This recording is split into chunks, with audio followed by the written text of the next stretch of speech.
नमस्कार प्यारे विद्यार्थियों, स्वागत है आपका दृष्टि टीचिंग एग्जाम्स में। आज हम लोग बात सीडीपी में एक अन्य बिंदु को लेकर बात कर रहे होंगे, जिसमें हम पढ़ेंगे बुद्धि के स्वरूप को लेकर। बुद्धि के स्वरूप को लेकर देखिए, जो आपका टॉपिक है, जो बिंदु है, बुद्धि और बहुआयामी बुद्धि।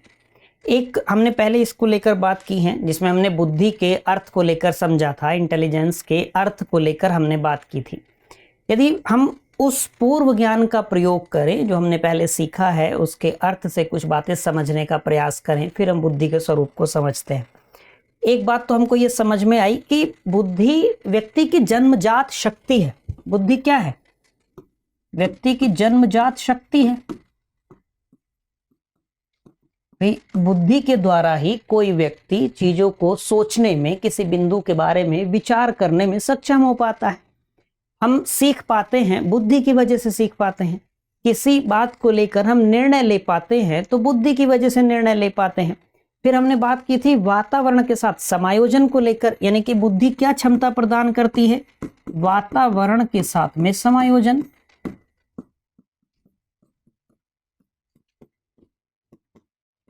वातावरण के साथ में समायोजन, एडजस्टमेंट। हमने कहा बुद्धि व्यक्ति को अमूर्त चिंतन करने की क्षमता प्रदान करती है। अमूर्त चिंतन करने की क्षमता, या आप ये कह लीजिए कि बुद्धि व्यक्ति को अमूर्त चिंतन करने की योग्यता देती है, क्षमता देती है। हम ये भी कह सकते हैं कि बुद्धि व्यक्ति को उद्देश्यपूर्ण क्रिया करने के लिए प्रेरित करती है। तो उद्देश्यपूर्ण क्रिया कर सकता है व्यक्ति।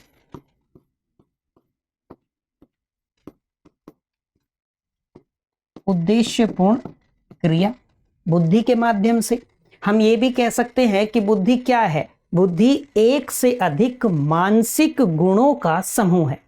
बुद्धि के द्वारा ही तो हम किसी समस्या के समाधान तक पहुंच पाते हैं। हम ये भी कह सकते हैं कि बुद्धि व्यक्ति को किसी भी समस्या के समाधान में अंतर्दृष्टि प्रदान करती है। यानी कि यदि हम कहें कि जैसे कोई व्यक्ति, हम कहते हैं कि बहुत विवेकपूर्ण निर्णय लेता है, कोई व्यक्ति बहुत तर्कपूर्ण बातें करता है, वो कैसे कर पा रहा है? बुद्धि की मदद से। यानी कि यदि विवेकपूर्ण निर्णय लेने की बात हो, विवेकपूर्ण निर्णय लेने की बात हो, या हम ये कहें तर्कपूर्ण व्यक्ति बात करता है, यदि तर्कपूर्ण बात करने की क्षमता हो, ये कहाँ से क्षमता आती है, योग्यता कहाँ से आती है? तो व्यक्ति को बुद्धि से प्राप्त होती है। यदि हम ये कहते हैं कि बुद्धि के द्वारा ही व्यक्ति क्या कर पाता है? विभिन्न विषयों पर चिंतन कर पाता है, विभिन्न विषयों का अध्ययन कर पाता है, अध्ययन भी कह सकते हैं। विभिन्न विषयों पर हम ये कहें चिंतन कर पाता है, किसके द्वारा? बुद्धि के द्वारा। अब हम बुद्धि के स्वरूप को जब समझने का प्रयास करेंगे, तो जैसे हमने बुद्धि के अर्थ को कुछ परिभाषाओं के माध्यम से समझा था पिछली कक्षा में, ठीक ऐसे ही हम बुद्धि के स्वरूप को समझने के लिए भी कुछ परिभाषाओं के द्वारा समझ लेते हैं। कुछ परिभाषाओं के द्वारा बुद्धि के स्वरूप को समझने का प्रयास करते हैं। विस्तार से तो कक्षा में बात की ही है हमने इसको लेकर। जैसे आप ऐसे समझ लिए, एक मनोवैज्ञानिक है वेशलर, ये आपको पढ़ना है बहुत विस्तार से इनके बारे में। 1939 इन्होंने क्या कहा कि बुद्धि एक समुच्चय, या आप ये कहिए सार्वजनिक क्षमता है, जिसके सहारे कोई व्यक्ति अपनी इच्छा के अनुसार क्रिया कर पाता है, अपने हम ये कहें उद्देश्यपूर्ण क्रिया करता है, विवेकशील चिंतन करता है। ये क्या कहते हैं जो हमने अभी बात की? उद्देश्यपूर्ण क्रिया, उद्देश्यपूर्ण क्रिया, विवेकशील चिंतन, जो हमने अभी बात की, विवेकशील चिंतन। फिर वातावरण के साथ, वातावरण के साथ प्रभावकारी, प्रभावकारी समायोजन। समायोजन, दोनों बातों में अंतर है। वातावरण के साथ समायोजन और वातावरण के साथ प्रभावकारी समायोजन, थोड़ा सा अंतर है। जैसे आप ऐसे समझिए कि आप वातावरण के साथ में जैसे होता है कि कोई व्यक्ति वातावरण के अनुसार एडजस्ट हुआ है, मतलब वातावरण ने अपने आप उससे एडजस्टमेंट कराया है, समायोजन कराया है। और दूसरा व्यक्ति वो हुआ जिसने वातावरण के साथ में स्वयं की इच्छा से समायोजन किया है, एडजस्टमेंट किया है। बात समझ पाए? जैसे अब इस सर्दी का समय मान लीजिए, हम ये कहते हैं कि सर्दियों में एक व्यक्ति वो है जो जिसको सर्दी ही मजबूर कर रही है कि भाई कोई कपड़ा ओढ़ लीजिए, कोई कपड़ा पहन लीजिए, मोटी सी जैकेट पहन लीजिए, अच्छा ब्लैंकेट, मोटा सा ब्लैंकेट लेके सो जाइए, तब नींद आ पाएगी। यानी कि वो क्या है, सर्दी की वजह से उसकी इच्छा नहीं है। लेकिन दूसरा व्यक्ति वही है जो ये सोचता है कि भाई यदि मैंने अच्छे से कपड़े नहीं पहने, मोटे से कपड़े नहीं पहने, मैंने मोटा सा कंबल नहीं लिया तो मुझे सर्दी लग सकती है। तो वो क्या है, खुद से अपनी इच्छा से। दोनों में अंतर है, यही अंतर है प्रभावकारी वाला, कि समायोजन तो करना ही होगा, लेकिन समायोजन कितनी मात्रा तक, किस स्तर तक समायोजन है, ये बुद्धि से तय होगा। अंतर समझ में आया होगा? तो ये वेशलर का मानना है। वेशलर के अनुसार यदि हम बुद्धि के स्वरूप को इनकी परिभाषा के अनुसार समझते हैं तो इन्होंने कहा कि बुद्धि एक समुच्चय है, या जो हमने बात की थी कि कई सारे मानसिक गुणों का समूह है। एक ये सार्वजनिक क्षमता है। व्यक्ति जन्म के साथ में बुद्धि लेकर पैदा होता है, वो उसकी जन्मजात शक्ति है, उससे उसको कोई छीन नहीं सकता, कोई वंचित नहीं कर सकता, उसकी जन्मजात शक्ति है। अब यहां से आगे चीजें ये चलती हैं कि भाई उसकी सीखने की क्या योग्यता है। जैसे बर्किंघम क्या कहते हैं, हमने पहले भी बात की बर्किंघम को लेकर। बर्किंघम क्या मानते हैं? बर्किंघम ने माना कि बुद्धि के स्वरूप को समझते हैं, तो इन्होंने कहा कि बुद्धि सीखने की योग्यता है। बुद्धि सीखने की, बुद्धि सीखने की योग्यता है। आपको एक नाम याद आएगा, हमने पिछली कक्षा में कॉल्विन का नाम लिया था। कॉल्विन, बर्किंघम और एबिंगहास, ये नाम हमने लिए थे जो प्रथम श्रेणी के समर्थक थे, या प्रथम श्रेणी की जो परिभाषा थी कि भाई सीखने के रूप में जिन्होंने बुद्धि को परिभाषित किया था, या जो सीखा हुआ ज्ञान है, जो प्राप्त ज्ञान है, उसको नई दशाओं में प्रयोग करने का गुण, इस रूप में जिन्होंने बुद्धि को परिभाषित किया था, उनमें ये नाम थे मनोवैज्ञानिकों के। ठीक है, बर्मिंघम के बात में हमने बात की थी, तो इन्होंने क्या कहा, बुद्धि सीखने की योग्यता है। एक नाम मैंने लिया आपसे कॉल्विन का, एक नाम हमने लिया कॉल्विन का।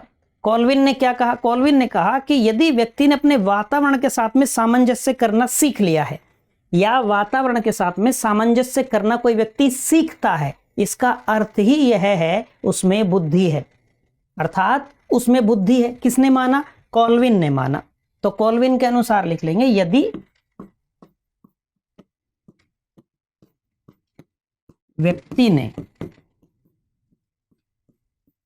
वातावरण के साथ सामंजस्य, समायोजन, एडजस्टमेंट यानी कि करना सीख लिया है,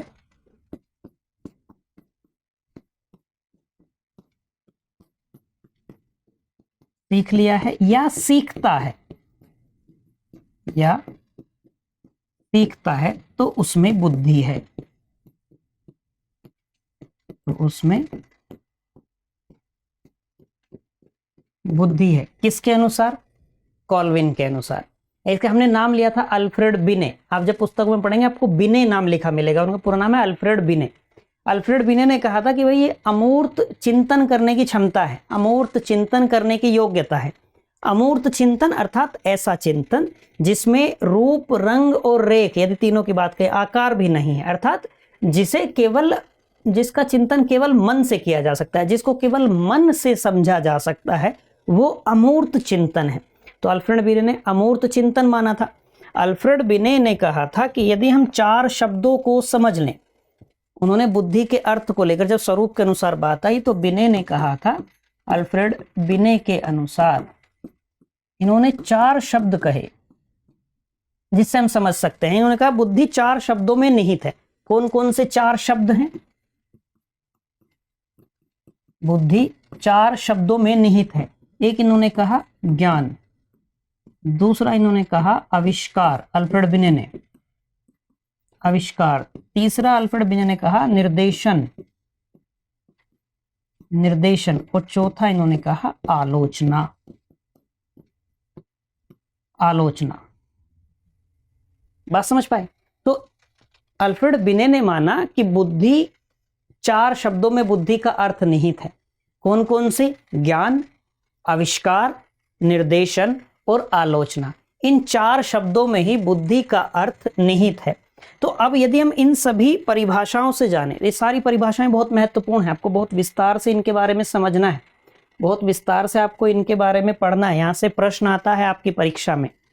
यहाँ से जब हम सिद्धांत पढ़ेंगे, बुद्धि के जो सिद्धांत हैं, चाहे गार्डनर का हो, गार्डनर के सिद्धांत से तो अभी भी इस बार भी प्रश्न बना था, बहुत सरल सा प्रश्न बना था। यदि आपको गार्डनर के बहुबुद्धिवाद के बारे में सामान्य जानकारी होती तो एकदम सरल सा प्रश्न था, एकदम सरल सा प्रश्न था। ऐसे समझ लीजिए जैसे आपने पढ़ा हो कि 2 और 3 5 होते हैं और आपसे परीक्षा में पूछा गया हो कि 3 और 2 कितने होते हैं। इस प्रकार का प्रश्न था।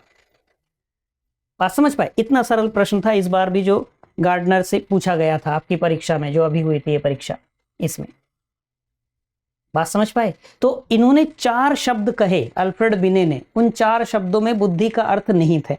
अब हमने जो ये परिभाषाएं देखी, ये सभी परिभाषाएं बहुत महत्वपूर्ण है, सभी मनोवैज्ञानिक बहुत महत्वपूर्ण है।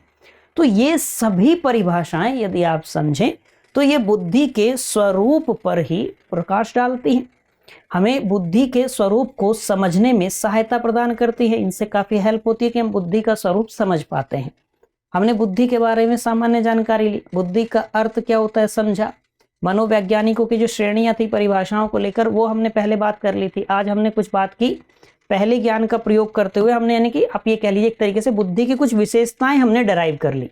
जैसे हमने कह दिया कि भाई जन्मजात शक्ति है, वातावरण के साथ में प्रभावकारी ढंग से सामंजस्य करने की क्षमता है बुद्धि, अमूर्त चिंतन करने की क्षमता प्रदान करती है, अमूर्त चिंतन की योग्यता है।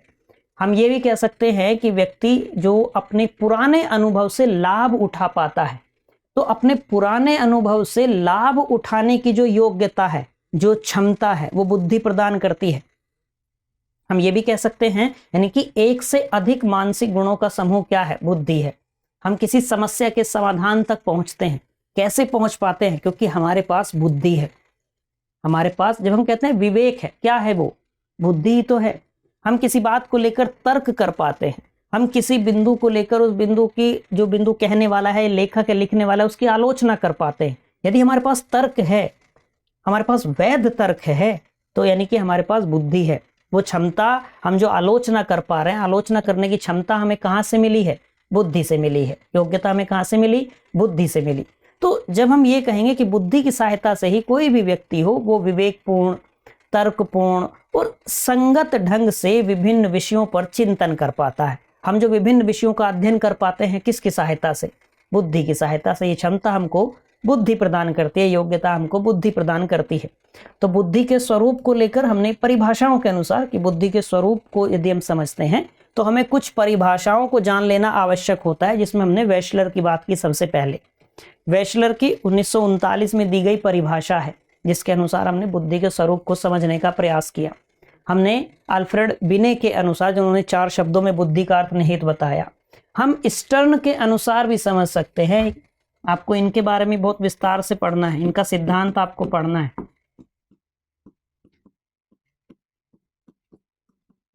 स्टर्न के अनुसार यदि बात करें, स्टर्न ने क्या कहा बुद्धि के बारे में? स्टर्न ने कहा कि बुद्धि एक सामान्य योग्यता है। बुद्धि एक सामान्य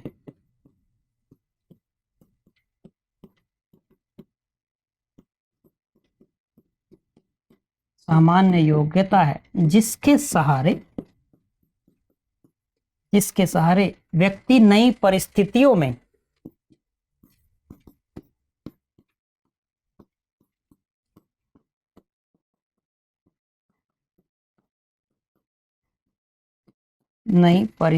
में अपने विचारों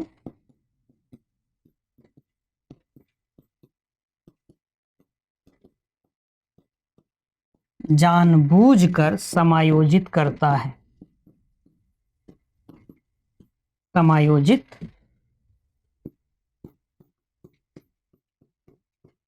है। ये इच्छा शक्ति वाली बात आ गई, जो हमने अभी कुछ देर पहले बात की कि भाई आपका समायोजन हो रहा है या आप समायोजन स्वेच्छा से कर रहे हैं। बात समझ पाए? कोई बालक विद्यालय नहीं जा रहा, पहले उससे कहा जा रहा है कि भाई विद्यालय चले जाओ, विद्यालय चले जाओ। वो विद्यालय जाने को मना कर रहा है, पिताजी ने डांट दिया। फिर पूछा विद्यालय जाओगे? उसने कहा हाँ चला जाऊंगा। उसके पास कोई विकल्प नहीं है। तो दूसरे में क्या है कि जब उसको डांट कर कहा गया कि जाएगा विद्यालय, उसने कहा हाँ चला जाऊंगा, तब क्या हुआ? तो वो इच्छा शक्ति के साथ नहीं था, वो जानबूझकर नहीं था। तो स्टर्न इस बात को ही कह रहे हैं। स्टर्न ने कहा कि बुद्धि एक सामान्य योग्यता है जिसके सहारे व्यक्ति नई परिस्थितियों में अपने विचारों को जानबूझकर समायोजित करता है, अपनी इच्छा से समायोजित करता है, अपनी इच्छा के अनुसार समायोजित करता है। इच्छा शक्ति वाली बात आ गई कि समायोजन हो रहा है या हम समायोजन कर रहे हैं। जैसे कॉल्विन के अनुसार हमने बात की, कॉल्विन भी तो इसी समायोजन की बात कर रहे हैं। उन्होंने क्या कहा? प्रभावकारी। क्योंकि भाई आप समायोजन तो कर रहे हैं, एडजस्टमेंट तो कर रहे हैं, लेकिन वो जो सामंजस्य है प्रभावकारी है। तो कॉल्विन ने भी कहा कि भाई जो सामंजस्य वातावरण के साथ में करना सीखता है या जिसने सामंजस्य करना सीख लिया है, इसका अर्थ है कि उसके पास बुद्धि है। बात समझ आई होगी। मैं ये उम्मीद करता हूं कि बुद्धि के अर्थ को समझने के बाद आपको बुद्धि का स्वरूप यहां से समझ में आया होगा। कुछ बातें आपको बुद्धि के स्वरूप को लेकर स्पष्ट हुई होंगी इन परिभाषाओं के माध्यम से। यहां हमने सहज ही आज वाली चर्चा में बुद्धि की विशेषताओं को लेकर भी बात कर ली है। स्वाभाविक हो गई वो कि भाई जितने बिंदु हम डेराइव कर सकते हैं, जितने मौलिक विचार हमारे आ सकते हैं, बन सकते हैं बुद्धि का अर्थ समझने के बाद। बात स्पष्ट हो गई। मैं उम्मीद करता हूं कि आज वाली चर्चा आपके लिए लाभदायक रही होगी, कुछ नई चीजें आपने अवश्य ही सीखी होंगी। मिलते हैं आपसे किसी अगली क्लास में अगले बिंदु के साथ। Till then bye bye, have a nice day.